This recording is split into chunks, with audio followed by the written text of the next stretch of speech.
The birth of a child is a special time in any parent's life, but if your baby needs a little extra help, it's good to know there's a team ready.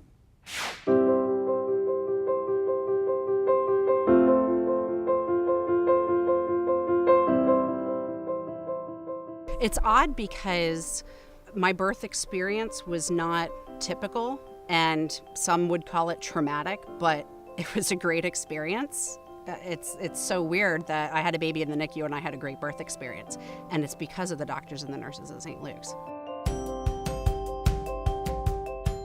Lexi was 6 to 7 weeks early.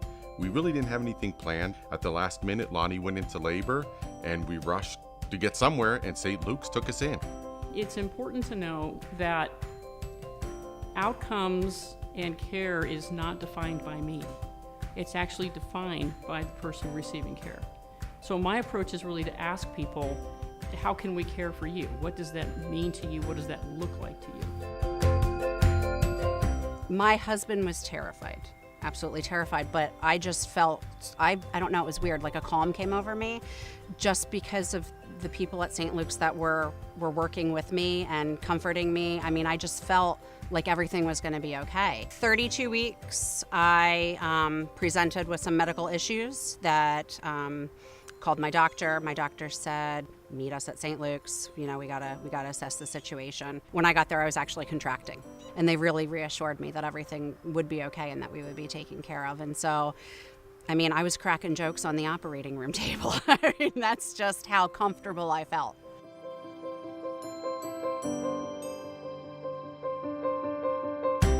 With Lonnie going into labor early, we made the necessary arrangements. However, the place we were initially supposed to go was full.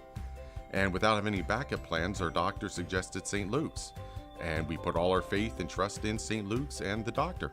In order to retain the family feeling that is so important to these families, requires an environment that is supportive, calm, caring, and it requires a really good team approach. Ava was in the NICU for 3 weeks, and during that time, I really made connections with the nurses and the doctors at St. Luke's. Anytime Ava needed a procedure or maybe had a setback, they were so kind with the way that they delivered the information to me, and we came together as a team, and I felt part of anything that was happening. Lonnie gave birth to Lexi, and they immediately took me in the back and they started doing all their magic back there. And it took about 2 hours, and we were very anxious and very nervous trying to figure out what was going on. But they kept telling us, don't worry, everything's fine. And in the long run, it was. When we first did this, she was 2 or 3 months old, and now she's your typical teenager. We have a lot to be thankful for. A little bit about Ava now. She's the happiest person you will meet. And it's just really neat to see her personality develop in the short amount of time that she's been here. The longer I'm in this work, the more I realize that it's not about me. It's about the experiences we create together. So I don't really have a set approach to any one family. What I do want to do is very much set them up for success.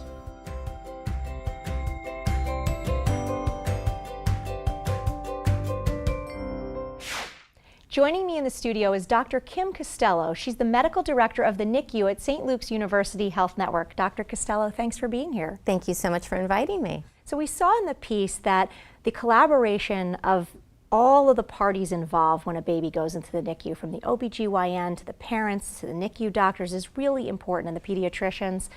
Tell me a little bit about when someone might expect to be told that their baby might need to go into the NICU, and is that something that they should really worry about? So sometimes we know ahead of time if a mom's baby is going to be coming to the NICU. Oftentimes we have ultrasounds now around 20 weeks or so. So our maternal fetal medicine colleagues, as well as our OB colleagues, will let them know if they see something on the ultrasound that might put them at risk for a NICU stay. If that is the case in that family, then oftentimes they have a NICU consult. So we get to meet these families ahead of time so that we can show them what we do, show them what the NICU looks like, and and answer any questions that they may have about what their stay might look like. I would imagine that puts their mind at ease a little bit in one hand, but on the other hand, gives them some cause for worry. What are some circumstances that might happen unexpectedly that would cause a baby to go into the NICU? And how often or how long is that stay generally? So on average, about 10% of all babies that are born come to the NICU for one reason or another. It could be for low blood sugars, it could be for a little bit of respiratory support, or a baby could be born very, very early. We do now resuscitate babies that are 23 weeks and above. So wow. Yeah, so it's very, very young, and some of those babies do well and some of them don't, but we do give them all a fighting chance. If a baby is put in the NICU, what are some things you might be thinking about later on, or what are you working on in the NICU to help prevent later on? The biggest thing that we really need is moms to provide breast milk. Breast milk is so important for our babies. It helps them grow. It also helps them fight infection. There is a particular infection of the baby's bowel that they can get that the only thing we know to help prevent it is mom's breast milk. We feel so strongly about that at St. Luke's that we have donor breast milk. If a mom cannot provide for some reason, there are some medical indications that some moms cannot provide breast milk. So we do have that program for any baby less than 2 kilos. Okay, so with a donor breast milk program, really that's an option for anyone. And if you know in advance, I would imagine that's a conversation that you have with the family. Yes, so any prenatal consult for any reason, we always discuss breast milk. And any delivery that we go to, even if it's a term baby, a preterm baby, regardless of the circumstances, we are always asking moms if they want to provide breast milk and how we can support them in that way if that's their choice. As you described, there are a lot of variations to the needs of babies coming into the NICU. What kind of services does St. Luke's provide, and what kinds of babies are you able to help?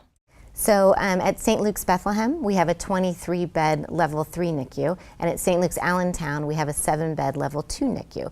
So we do all respiratory support that we need, all nutritional support, any sort of procedure that's necessary. It sounds like there are so many people involved in the care of a NICU baby. As the medical director, what is your primary concern for all of your patients and all of your families?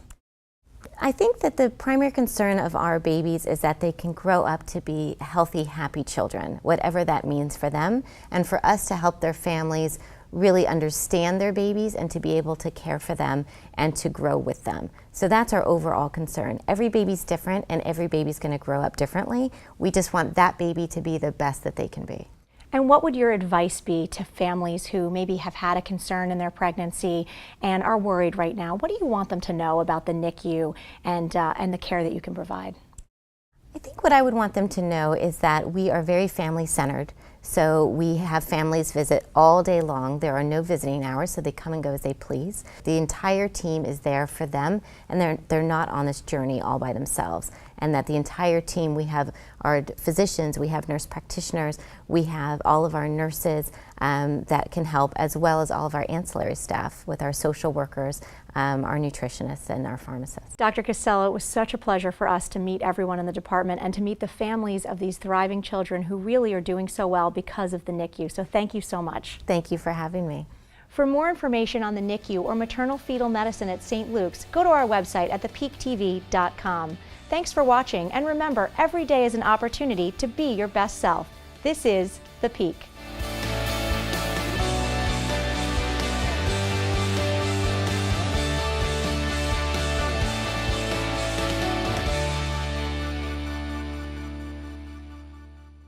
Like what you saw, make sure to subscribe to our channel to never miss another video.